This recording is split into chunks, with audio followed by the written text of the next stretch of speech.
บ่ายสูงพี่น้องผู้ปันแห้งสื่อข่าวแซนมีเดียเขาดังเสียงเนี่ยเนาะมื้อในก็แม่นยาในวันที่30เดือนธันวาคม2025นะครับมื้อดาในรายการข่าวตอนในเตียวตั้งข่าวเงาเกี่ยวกับไปลอง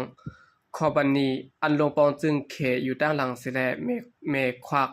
คุดแห่หายาบแลค้ำจอมสายแม่น้ำกกจึงไทยปรอกคงนะครับเตียวตั้งข่าวเงาในเซียวก็มาฝากตอนปั้นพี่น้องเขากว่านะครับอยู่ดีก้าวเงาสุดในสุดเป็นก้นจึงใต้ SHRF ต่างปืนเพออกไว้เกี่ยวกับไปลองจุ้มขอบันนี้อันลงปองจึงเมืองเขอยู่ด้านหลังนั้นไล่เมฆขวากการคุดแห่คุดคำแห่หาหยับจอมสายแม่น้ำกกจึงได้ปลดออกวันไหนคะแค่พางลาวป้อมอันมาเบื้องเนกลองขวากคุดแห่หาหยับและเอิดและคำจอมสายแม่น้ำกกในเมืองย้อนและในเวียงเมืองสัตว์ปอดจันในจึงได้ปลดออก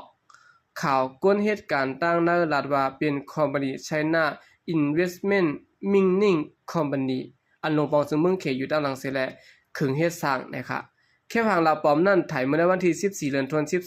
2025ลองเรียกรายอันทางแจ้งสุดแต่ก็หันเป็นลองปืนตีคุดค้ำ30กิโลเมตรตอนตั้งเนื้อแหลนดินไทยเตียนมีลองขวากเฮ็ดเส้นตั้งมาและทางคุดค้ำเนี่ยเนาะอันขวากเนื้อเถื่อนห้วยลอยนั่นยาวนำอันออกมาตีอองคุดค้ำเมืองแฮซึ่งนั่นก็ปะดังกล้องถาดตั้งนำเสร็จแล้วไหลเข้าในแม่น้ำโกกำสือคำก่อตึกสืบทัดของซวยเอา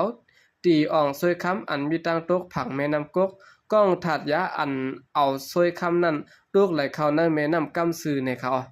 ตั้งแต่ก้าวเงาสุดในสุนเป็นก้นจึงได้ออกลองให้งานเมื่อวันที่15เดือนธันวาคมในปี2025ในมาลองคุดแห่หายหยาบ2อองตีที่แม่น้ำกกตี1ตั้งตกน้ำกกและแห่งตี1ตั้งออกแม่น้ำกกมีลองเฮ็ดสร้างคืบหน้ามาตั้ง2ตีในจะไล่อันเฮ็ดหายตุ้มเตอร์โคตื้นสภาวะหาวแห้งอินสติทูเลซิ่งอันเจ้ากล้องถาดตั้งนำเสร็จถอกสาจอมต่อยังจอมปานตาบลอยเจอนั่นว่าไหนคะเมื่อในวันที่6เดือนธันวาคม2025นั้นแค่พังลาวป้อมเปิ้งเนลองคุดให้หาหยาบตั้งตกแม่น้ำกกนะครับเนาะตึกเฮ็ดสร้างอ่องถางกว้างใหญ่มนๆอยู่แค่พังลาวป้อมอันลื่นสุดในเปิ้งเนลองทางใหญ่มนๆจึงนั้นยาวตัวยาวเสียแลเมื่อเหลียวในมีผ้าล้ำๆมาห่มแห่ไว้ก้อยก็ยังตึกโดยหันต่างแต่มันเว้าๆอยู่อิดๆนะครับเมืองแห่หายาบอันมีตั้งออกนั้นได้ก่อตื้นว่าแต่เหตุการณ์มาเมื่อเดือนกันยายนในปี2025สิและสืบเหตุการณ์อยู่มีน้ำกล้องถาด4ซ้อมขับใหญ่จอมถังทัดทองเสิและหันไหลจอมภาษีล้ำอันเอามาห่มไว้นะครับลองแปลกเบิ่งได้มีลองสร้างตึกหลายๆอันจอมตอนตั้งเจียงหองวันออกอองตีคุดแฮนั่นเสียและแน่ว่ามีลองเฮ็ดสร้างนำมาแทงลองควักคุดเมืองแฮ3อองตีจะได้เฮ็ดให้แม่น้ำกกขุนอ้นเปลี่ยนเพอยู่และตื้นเปลี่ยนอันดีไหลใหม่จากเตะก็ว่าตั้ง2ภายแหลนดินใต้ไทยมีลองตุ้มเตือนในปลาลองโหนนับกวนเมืองไทยล้านไปเสื้อนอยู่เซาปึงอิงเฮ็ดหากินเล็งต้องจอมสายแม่น้ำกกเนอสิดอนเกียงใหม่และเกียงไห้ยังไปนับปลากวนเมืองนับ60ล้านเสื่อนอยู่ตอนตั้งแต่จอมสายแม่น้ำของอันมีแม่น้ำกกไหลเข้าสู่นันรู้ก่อนนะครับตั้งแต่เนเรียนเปลในปี2025นะเนาะตั้งฝ่ายเจ้าหน้าที่ไทยเขาไหลกดทัดจัดน้ำในแม่น้ำกก2วงแล้ว1ปอกและทั่วพันสารอาร์เซนิกนะฮะสารนูและสารจื้นน้ำแห้งถึงจั่นจางเป็นเพศต่อสัตว์และกวนนะครับเมืองย้อนในเนาะเปลี่ยนปืนตีตั้งออกสิเวียงเมืองสัตว์ในเป็นปืนเตียนซึ่งว่าอยู่ใน USA ตั้งซึกมันโฮมกันเสดกุมกำเสตาเตไลความคุณนั้นตื่นว่าเตไลหาดัง2จุ้ม2ภายพร้อมจอมก่อนข่าวก้นเหตุการณ์ตั้งในรัฐว่าอันคุดแห่หายาบตั้ง2ผังแม่น้ำกกและจอมลองคุดคำจอมสายน้ำกกในพื้นที่เมืองย้อนในเป็นคอมพานี China Investment Mining Company อันตึกคุดแห่หายาบอยู่ในเมืองลาวปอดหองนะครับ China Investment Mining Company ในตา 90% เจ้าของเป็นเชียงไฮ้หายจินเมตอและสิและโฮมตื้นล่างเมื่อเดือนสิบเดือนเปิดในปี2022เปิดตาบองสังโคตื้นแห่หายาบในเมืองลาวคอบันนีอันลงบองจึงเมืองเขอยู่ตั้งหลังเสร็จและคอบันนีไฮเป็นก็คอบันนีกุนเมืองอันคึงซวยออกคำนำสุดในเมืองเขอำนั้นเอกทีสีในเป็นคอบันนีแห่หายาบเจออย่าสุดในเมืองเขอันหนึ่งก็ว่าไรนะครับแค่พังลาวป้อมลองคอบันนี China Investment Mining Company เมืองแห่หายาบตั้งเสียงหองวันออกเวียงเมืองค้ำในจิตอนเจียงของเนี่ยเนาะเมืองลาวปอดห้องสีเหลืองหมากซอกตั้งจานเป็นอองตี ไหลขว้างนักเพียนตีไซเพ่งก็นะฮะเนาะนั่นป้อปืดในลองโคตื้นสภาวะลูกกวายกวางขวางยาวเสียแลเหมือนตั้งเปิดตั้งหันถึงแหนลองตึงมีตึกขึงเฮ็ดสร้างอยู่จอมทุ่งสายนำกกนั้นยาวเมืองทานคุดแฮหายับในเมืองคำนั้นนำมันไหลเข้าเนื้อนำเสียขาวไว้ยาวนะครับไหลเข้าแม่น้ำคันอันใดเข้าสู่แม่น้ำของตีลงพระปางนั้นยาวนะครับเมื่อนั้นเรือนเปิดแสงสาหาในมิกไม้ไชน่า investment ใน Google Earth อันแนอองตีChina Investment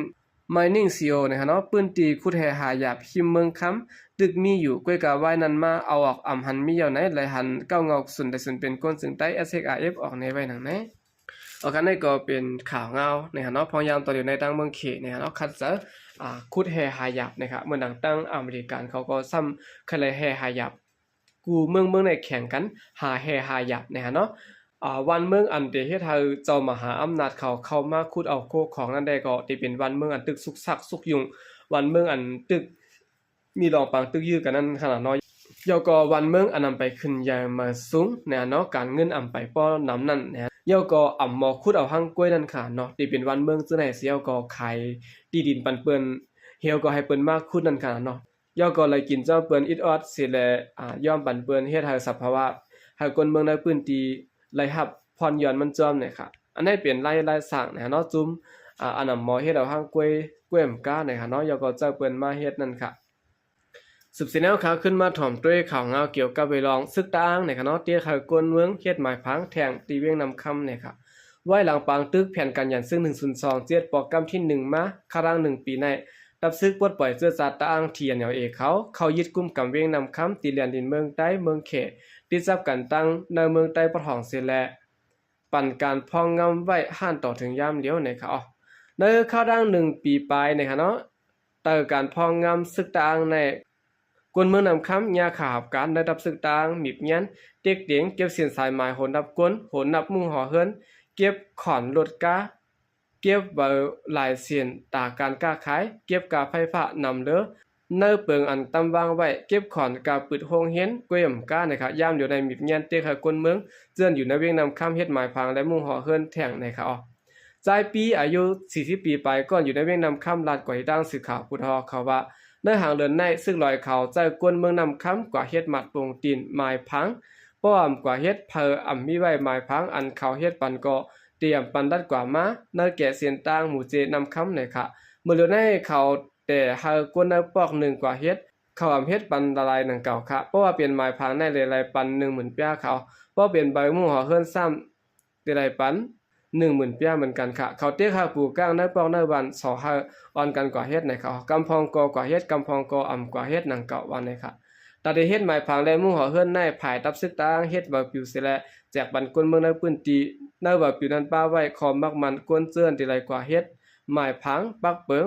ของมุกซุ่มเทียนเอายังอันไรคับขึงเขาเฮ็ดหมายพังเสียมเจื้อในเสและพื้นที่เจื้อที่เฮ็ดหมายพังเสียมเจื้อในค่ะหลายผู้บาซึกตางในคับขึงจัดเฮ็ดปันหมายพังและมู่หอเฮิรนกวนเมืองในพื้นที่เจื้อนอยู่เซาในเวียงนำคำและสิเวียงนำสันในขั้นการเฮ็ดออกปันหมายพังและใบมู่หอเฮิรนปันกวนเมืองในพื้นที่นั้นฝ่ายซึกตางขึ้นเอาข้อมูลในมู่หอเฮิรนและแคบหมายพังอันห้องกันภายกดทัดกวนเข้าออกเมืองละวากะเฮ็ดออกปันนั้นมาทัดสองเสียและมักมันเฮ็ดปันวานมากกว่านะคะอยู่ลองซึกตางเต็กเดียงหิบแง่นที่สังให้กวนเมืองเจื้อนตกอยู่ในนาทีกุมกำไว้หลังแผนการอย่างซึ่ง102เจ็ดในกว่าเฮ็ดหมายพังและเวอร์กูลองนั่นสิและเฮ็ดให้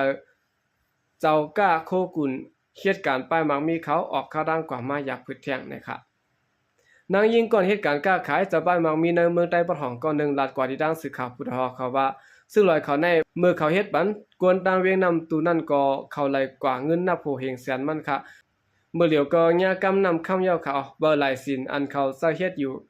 อันนั้นอันแน่ๆตีกว่าเศร้าไหลตีหลายเต้ๆตามอ่ำแจงแรงค่ะในเมืองใต้ปะหองในซ้ำมีซุ่มซึกมันจอมแก่กัน